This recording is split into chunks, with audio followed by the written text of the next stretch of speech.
So, good morning everyone. The topic I'll be discussing for today is all about age-graded theory of informal social control. So, ang theory po na ito was developed by Robert J. Sampson and Chan H. Loof, na kung saan this theory was developed by them to explain childhood antisocial behavior, adolescence delinquency, and of course, adult crime. So, it says here that it claims that crime and other forms of deviance is a result of weak or broken bonds to society. So, yung parang main cause po pala ng deviance behavior and other forms of deviance dito sa theory na ito ay yung weak or broken bonds to society. Nakadepende po yung pag-increase at decrease ng commission of crimes by a certain person, by a certain child, by a certain adolescence. Dun po sa bonds niya to the society. So, nabanggitin po dito na the nature and strength of a social bonds varies more or less over the life course. So, yung nature and strength po ng society or social bonds is nakadepende po dun sa life course ng isang tao. The criminality in a person's life course does not necessarily to be constant. Hindi po siya constant, meaning it is changeable. Yung behavior or criminal behavior ng isang tao ay pwedeng mabago.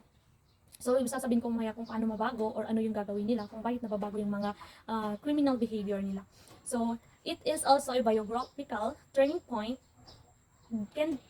that can be associated with the discontinuity as well as the remutation of criminal behavior. So, meron pong tinatawag na turning point. So, ano pong turning point na ito para mabago o para hindi maging constant yung criminal behavior of a certain person?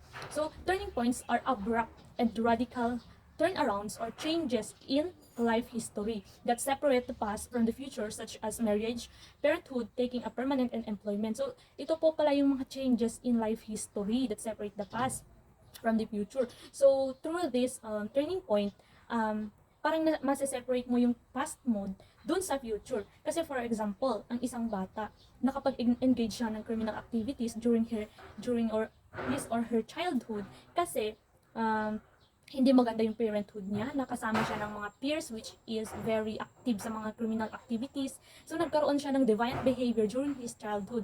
Tapos, here it comes na nagkaroon ng turning points sa kanyang adolescence. For example, di ba, nakapag-commit siya ng mga offense during his childhood. Tapos, here it comes na, kasi isang example dito is yung marriage dito sa turning point, marriage, parenthood, taking up permanent employment. For example, dito sa marriage, yung bata na may deviant behavior, nakasal sa isang may mabuting asal, na kung saan they built a very strong relationship with each other. That leads to that the person na mayroong deviant behavior na mag-change ng behavior. Parang yung naging turning point niya dun sa criminal behavior niya is yung marriage. Kasi na-build kasi yung strong relationship niya sa kanyang asawa, tapos yun yung nagdulot sa kanya na magbago ng behavior. Tapos sabi ba dito, parenthood. Kung ikaw na bata, meron kang magandang or meron kang parenthood, yung parents mo, they advise you very well when you committed some offense, mga pagkakamali, they advise you na baguhin mo yung ugali mo. Parang ganun. Kung mayroon kang parent na laging nakaantabay sa mga ginagawa mo, sa mga ginagawa mo, and then pwede yun maging turning point para ma-lessen o ma-decrease yung the likelihood of committing a crime. So, next naman is yung taking up permanent employment. So, sabi dito, specific permanent employment. For example na naman. So, for instance, si John, nakakommit siya ng offense. Tapos, na-detain siya. Paglabas niya, naghanap siya ng trabaho. And then, natanggap naman siya and it is a very good job. Magandang trabaho na naging permanent. So, everyday siya pumapasok sa kanyang trabaho. From there, nakakalimutan niya yung past niya. Tapos, doon sa trabaho niya, nakakilala siya ng kanyang girlfriend, which is the same to the other situation that I said a while back, na they built a strong relationship. From there, everyday na, yung pinakikitunguhan niyang GF niya is maganda yung inaasal niya, as well as yung GF niya, maganda rin yung inaasal sa kanya. And yung trabaho niya na everyday niya pinapasokan, yun yung naghiwalay sa kanya dun sa criminal activities niya before. So, sabi ba dito, deviant behavior in the life course is characterized by both continuity and change. So, nakadepende po yung deviant behavior in the life course doon sa continuity and change. Na kung saan si Sampson and sila meron po silang na-assign na 3 different categories of delinquents delinquents. Here are the following. So first is persisters. So ano po itong persisters na ito? So they are persons who continued their criminal career into adulthood. So ito po yung mga tao na kung saan kino-continue nila yung kanilang criminal career into their adulthood.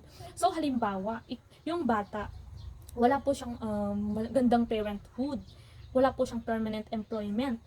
So yung bata na yon nagnanakaw na lang para makakain siya to sustain his daily living. Nagnanakaw po siya. And until naging adult siya, in his adulthood, yung parang kabuhayan niya, nagnanakaw pa rin. So ito yung continue po yung criminal career niya. So next category is desisters. So ano naman itong desisters na ito? So they are the people who have ended their criminal career. So ito yung example ko kanina, marriage, may permanent na trabaho, ganon. Talagang na-end yung criminal career nila, napalitan ng maganda. Kasi sabi dun sa turning point, it separate the past to the future. So dito yung mga desisters na to, ito yung mga taong may nakilalang may magandang trabaho na, maganda yung parenthood, kahit nung bata sila or kahit nakapag-commit sila before ng mga criminal activities, tapos may nakilala silang mga mapapangasawa nila, nakaano sila ng kanilang trabaho, then it separate their past, yung history nilang hindi maganda, na separate, kasi may nakilala silang, pero pagtuunan nilang pansin at gumagawa, dun sa napagtuunan nilang pansin, gumagawa sila ng maganda. Kaya, itong desisters, yung mga tao na na-end talaga yung criminal career nila. And yung last category but not the least, the zigzag criminal career. So ano itong zigzag criminal career? They are the persons for whom the criminal career had no continuity. Walang continuity and was applied from time to time. Time to time po siya, but had no continuity. So, as part of this theory also, meron pong, they argued that turning point are connected with the establishment or termination of social ties. So life events like marriage, military service, and employment strengthen the level of social bonds are accompanied by a greater degree of social control. So yun na sabi ko kanina, yung marriage, military service, kasi permanent employment yung military service hanggang kamatayan mo. And employment strengthen the level of social bonds. So na-strength yung social bonds mo through marriage and permanent na employment.